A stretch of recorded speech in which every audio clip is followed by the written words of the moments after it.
Rage bait. It's existed since the dawn of the internet, and as somebody who's been handed an iPad in like grade 3, grade 4, I've basically been on the internet forever. I'm like a veteran out here. Like, I'm not even Unk anymore, I'm like OG status. So of course, I've ran into my fair share of rage bait, which of course, I fell for my fair share of rage bait. I've gotten super angry at a post before without knowing that was the whole point. So what are some types of rage bait? What's an example? What the hell is a rage bait? Some of you might be asking. So basically, someone could comment like some trollish shit. Like, it could literally be the hottest steaming take of all time. It's kind of like trolling, but sometimes people who rage bait will just take it too far. They'll just out of nowhere say some shit like Big H was a good man. Big H with the square mustache, the GOAT. It can range from that, or it could be something as simple as you fell off, L ratio, buddy. So yeah, it's basically all over the internet, and there's all different kinds of rage bait, all different examples I want to pull for this video. So last year, I was scrolling on TikTok, and I found this guy with the mustiest room of all time. That shit had roaches. That shit had the mustiest stains of all time. Okay, maybe not. It had 2 days expired egg sandwiches in the corner. It looked like Asmongold's room on steroid. Meet Pow Envy, the guy who went viral on TikTok for having the mustiest room. And in his videos, he would basically give this like satirical commentary, day in the life as TikTok about him cleaning his room, and he would just pick up one thing off the floor. But yeah, this dude would literally film the day in his life in a messy room, and it would go viral. But I don't know how you would take it so far to be in that much of a biohazard of a place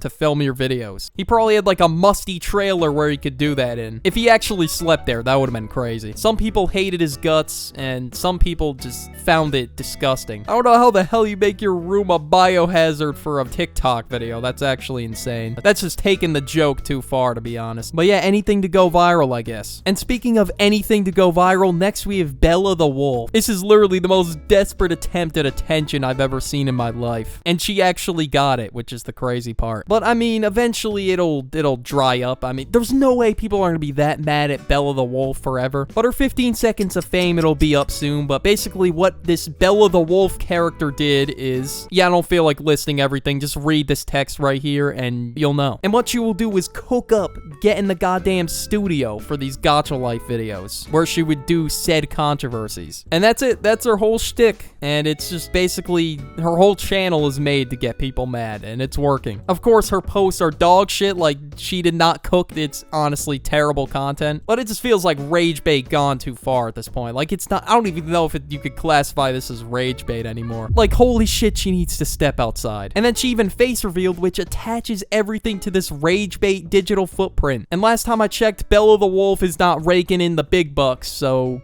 good luck getting a job, I guess. Yeah, your future employer's not gonna give a shit whether you were trolling or not. At this point, you're so cooked, you're gonna have to start an AI channel. Andrew Tate clones. Yeah, this is a complete 180. I don't know how I go from Bella the Wolf sounding super terminally online to Andrew Tate clones sounding even more terminally online. Anyways, there's this guy called Jason Wojo that blew up last year. Now, this guy, I'll give him credit because his videos were funny, but I'm not gonna follow him and support him after that. Like, I'm just gonna laugh at him and move on with my day. This dude's yimming on about his McLaren and how the gym's a waste of time. And he's talking about, like, if he was right here with me and I had a girlfriend, he's gonna steal her, all right, right away from me. It's over. But it's basically like little man comes up to you and threatens you. It's like Yosemite Sam pulling up and saying he's gonna take my girl. Like, that's basically what it was like. Like, this guy was not threatening in the slightest, especially after he said, I got the keys to the castle, motherfucker. Like, what the hell does that even mean, bro? That shit was honestly hilarious. But of course, I'm not gonna be this guy's biggest fan after. It's like laughing at a clown at a circus, if you think about it. Master Uguay. Now, this dude took edgy humor way too far. Bro did the age on the clock joke. That's how you know it's bad. But yeah, Master Uguay started out with these quote things similar to Master Uguay from Kung Fu Panda. And he would kind of like parody his quotes but say something out of pocket, which, yeah, was alright. It wasn't the funniest thing ever. But then he started his rage bait arc, which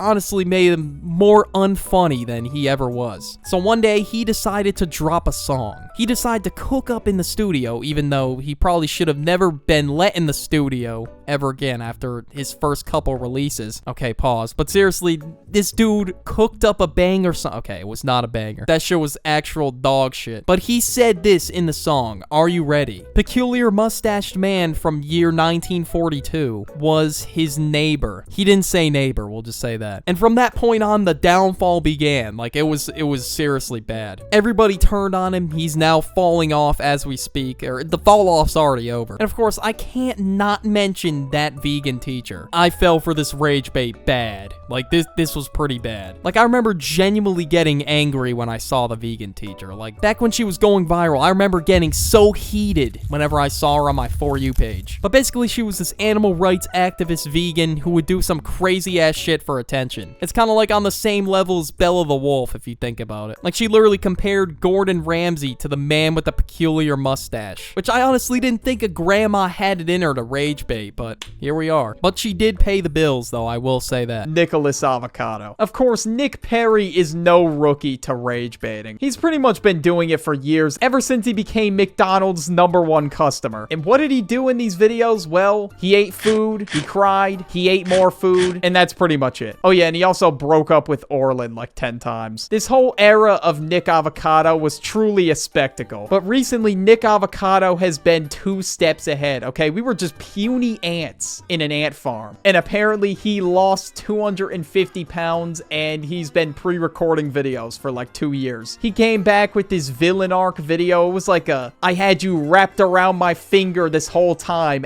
video. That's kind of what it felt like. That was definitely the most bizarre piece of media I've consumed in the last year. But all jokes aside, though, I'm happy for him. He's really going off. And no, he was not bullshitting. Like, he actually did it. But you know who was bullshitting? These people making these fake-ass cheating videos on TikTok. Now, these videos have been a thing for years. And I'm not gonna lie, when I first found these cheating videos, my dumb ass fell for it, bro. I thought that shit was actually real. But it's just so painfully obvious that these videos are scripted and they're just trying to get a reaction out of people. Like, in a lot of these videos, the cameraman is in plain sight. Like, you would think the cameraman just popped an invisibility potion the way he's just standing in the middle of the fucking room. Or they'll have people make like some dumbass contact name like Pizza Hut. First of all, don't cheat. It's scummy. It's fucked up. And second of all, why the hell would you use Pizza Hut as a contact name? Oh yeah, you know, just been ordering a lot of pizzas. You know me. And then when the pizza doesn't arrive, you're cooked. It's over. Pack it up. And then in the video, the girl will have some overreaction. Oh my God, what have you been texting Domino's? And honestly, why would you broadcast it on TikTok for everybody to see? And some people make this shit into different parts and like make it a whole feature film. It's clearly fake, okay? Most people would be sensible to handle shit like that offline rather than their first instinct being to broadcast their argument in front of millions of people, which is really stupid. Just like Man versus Bear. Now, Man versus Bear was a debate that happened around like May of this year, and this debate was pretty much just rage bait at its finest. And it all started with street interviews where people were asked, would you rather see a man or a bear in the woods? And I think almost everybody in the interview clip chose bear, which pissed a bunch of people off. And that was the whole point of it. And I talked about this in a video before, and I'm gonna be totally honest, when I first saw it, it kind of pissed me off. Then I remembered that there are stupid clips like this on the internet all the time, and all these type of clips do is like try to start conversation and get people mad in the comments. And it led to people taking this debate super serious, and it got to the point where I read like some captions on videos that said, if you choose man, you're the problem in the relationship or some shit. I don't fucking know. Like, I don't think it was that serious, man, but hey, if you choose bear, that's on you, bro. It could be a big ass brown bear for all you know. You know, hypothetically faced in that situation, I don't think I'd want to come across wildlife. That would just make the shit puddle in my pants bigger. I'd rather come across another human being unless they were on like some Ted Bundy type of timing.